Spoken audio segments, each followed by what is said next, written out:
ভালোবাসার জন্মদাতা হলো আবেগ। আবেগ ছাড়া ভালোবাসা জন্মাই না। কিন্তু মুশকিল হলো যখন আমরা প্রেমের সম্পর্কে থাকি তখন এতটাই আবেগের বশে চলতে শুরু করি যে আমরা সাদা জিনিসটা সাদা চোখে দেখতেই ভুলে যাই। আর এটা যে কেবলমাত্র মুষ্টিমেয় কয়েকজনের জীবনে ঘটে তা কিন্তু নয়, প্রত্যেকের জীবনে একই ঘটনা ঘটে। সে যত বুদ্ধিমান মানুষই হোক না কেন, প্রেমে পড়ার পর এতটা আবেগী হয়ে ওঠে যে সেই মানুষটি সবকিছু বুঝতে পারছে, সবকিছু দেখছে, কিন্তু কিছুই করতে পারছে না। তার কারণ প্রেম খুব স্পর্শকাতর একটা বিষয়। তো এখানে সবসময় লজিক খাটে না, এখানে ভেবে চিন্তে পরিকল্পনা করে কোনো কিচ্ছু করা যায় না। তবে এটা তাদের ক্ষেত্রেই ঘটে যারা সত্যিকারের ভালোবাসে। কিন্তু কিছু মানুষ থাকে যারা জানে যে কিছু দিনের জন্য সম্পর্কে এসেছি বা আমার মনের মতো অন্য কিছু চলছে, তারা কিন্তু এতটা আবেগ দেখায় না সম্পর্কের মধ্যে। তো এরকম মানুষ যদি ওই মানুষটির জীবনে পড়ে যায়, মানে যে সত্যিকারের ভালোবাসছে, তাকে অনায়াসে ঠকিয়ে বেরিয়ে চলে যেতে পারবে। কিন্তু যাকে ঠকানো হলো সে না পুরো হোপলেস হয়ে পড়বে, সে বুঝতেই পারবে না যে আমার সঙ্গে কি ঘটলো। ঠিক এই কারণেই বহু নিরীহ মানুষ ভালোবাসার সম্পর্কে আসার পর পুরো বোকা হয়ে যায়। কিন্তু মানুষটি হয়তো প্রেমের বাইরে খুবই বুদ্ধিমান একজন মানুষ, সে অন্য সমস্ত কিছু সুন্দরভাবে ট্যাকেল করছে, কিন্তু ভালোবাসার সম্পর্কটাকে ঠিকঠাক ভাবে বুঝতেই পারছে না। এরকম ঘটনা কিন্তু বহু মানুষের জীবনে ঘটে। দেখো, অনেকেই বলে, আমি অনেক ভিডিওতেই বলি যে ভালোবাসার সম্পর্কের মধ্যে স্বাধীনতা দাও, তাকে সবসময় আটকে রেখো না, বা তার সমস্ত বিষয়ে নাক গলিও না, তাকে একটা বাঁধনে বেঁধে রেখো না, এতে সম্পর্ক নষ্ট হয়। সে মনে হবে যে আমি একটা খাঁচার মধ্যে বন্দী হয়ে রয়েছি, তখন কিন্তু সে এমনিতেই তোমাকে ছেড়ে চলে যাবে। কিন্তু এটাও ঠিক, এমনও বহু সম্পর্ক আমি দেখলাম যারা না এটা করে না, পুরোপুরি স্বাধীনতা দেয়, নিজের মর্জি মতো কাজ করতে পারে, মোট কথা অবাধ স্বাধীনতা। কিন্তু সেই অবাধ স্বাধীনতাকে অপব্যবহার করে সে অন্য সম্পর্কে জড়িয়ে গেছে। মানে এতটাই ফ্রি সে যে অন্য একজনের সঙ্গে গল্প করতে শুরু করেছে, এই মানুষটি খোঁজই নেয়নি। তো এরকম ভাবেও কিন্তু সম্পর্ক নষ্ট হয়। স্বাধীনতা দিলেই যে তোমার কাছে সে আটকে পড়ে থাকবে তা কিন্তু নয়। আবার এমনও ঘটনা দেখলাম, ধরো মানুষটির সঙ্গে খারাপ ব্যবহার করা হচ্ছে, ইগনোর করা হচ্ছে, বাজে ব্যবহার করা হচ্ছে, তার জন্য সে ছেড়ে চলে গেছে। কিন্তু এগুলো না করার সত্ত্বেও অনেক মানুষ রয়েছে কিন্তু ছেড়ে চলে যায়।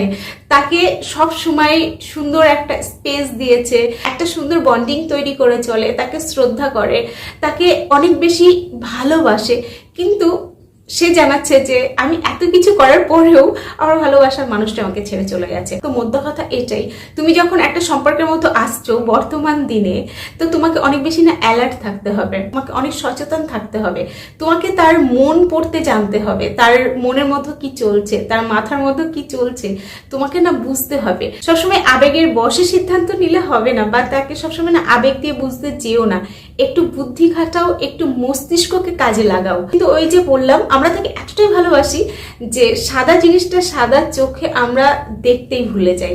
আমরা ভাবি যে ঠিক হয়ে যাবে, আমি ঠিক ওকে ম্যানেজ করে নিতে পারবো, এরকমই একটা ধারণা কাজ করে, যার জন্য কিন্তু অনেকটা লেট হয়ে যায়। কিন্তু এটা না করে আবেগটাকে সরিয়ে মস্তিষ্ক দিয়ে তার মন পড়ার চেষ্টা করো, তাহলে দেখবে অনেক ইজি হচ্ছে তাকে বোঝার। সে অবহেলা করছে তবুও তুমি তার পিছনে ছুটছো, এটা স্রেফ আবেগের বশেই সম্ভব। দেখো, এটা ঠিক সম্পর্ক বিয়ে বাড়ির থালি নয় যে তার মধ্যে সবসময় মাছ, মাংস, মিঠাই, রাজভোগ, পান্তুয়া এগুলো থাকবে, যেটা বিয়ে বাড়ির থালিতে থাকে, সব কিছু রয়েছে তার মধ্যে। সম্পর্ক কিন্তু ওরকম নয়, সম্পর্ক হচ্ছে নিত্যদিনের ডাল ভাত। এখানে তুমি উচ্ছেও পাবে, ভেন্ডিও পাবে, ডালও থাকবে, মাংসও থাকবে, মাছও থাকবে, মাঝে মাঝে রাজভোগও জুটে যাবে।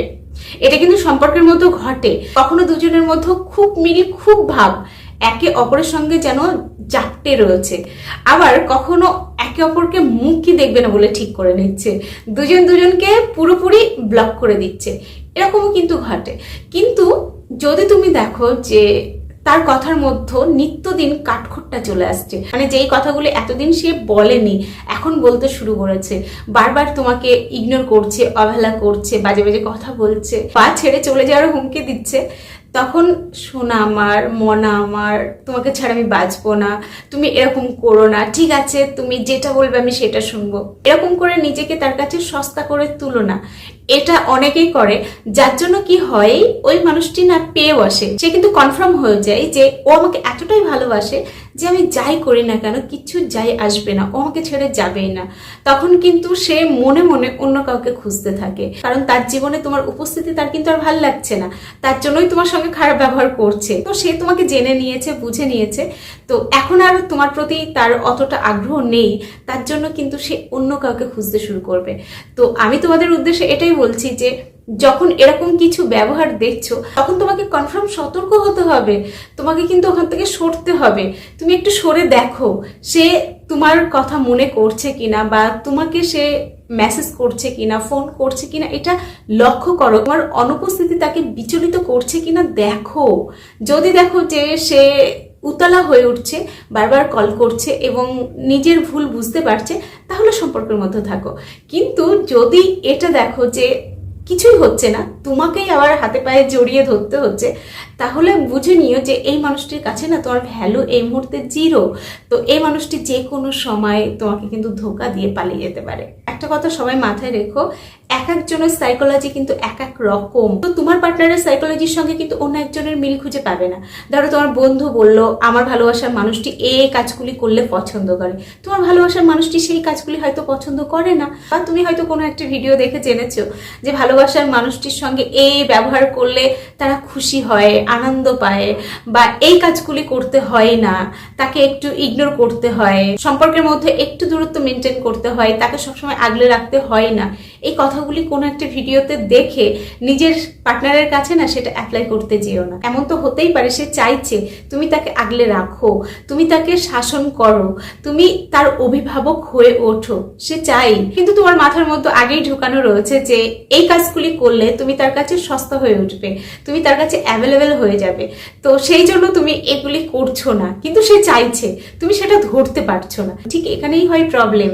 অনেক মানুষ রয়েছে যারা চাই ভালোবাসার মানুষটি তাকে অনেক বেশি খোঁজ নিক, তার সঙ্গে অনেক কথা বলুক। আবার কিছু মানুষ রয়েছে অত কথা বলা পছন্দ করে না, লিমিটেড কথা বলে। তো আমি তোমাকে এই ভিডিওতে এটাই বলার চেষ্টা করছি, তোমার পার্টনারের সাইকোলজি কেমন সেটা তোমাকে পড়তে জানতে হবে এবং সেই অনুযায়ী তোমাকে তার সঙ্গে কিন্তু ট্রিট করতে হবে। তুমি যদি দেখো তুমি যতটা তাকে ভালোবাসছো ততটা গুরুত্ব তার কাছে পাচ্ছ না, তাহলে না তোমাকে সেখান থেকে সরতে হবে। এই সময় বস্তা পচে আবেগ আঁকড়ে বসে থেকো না।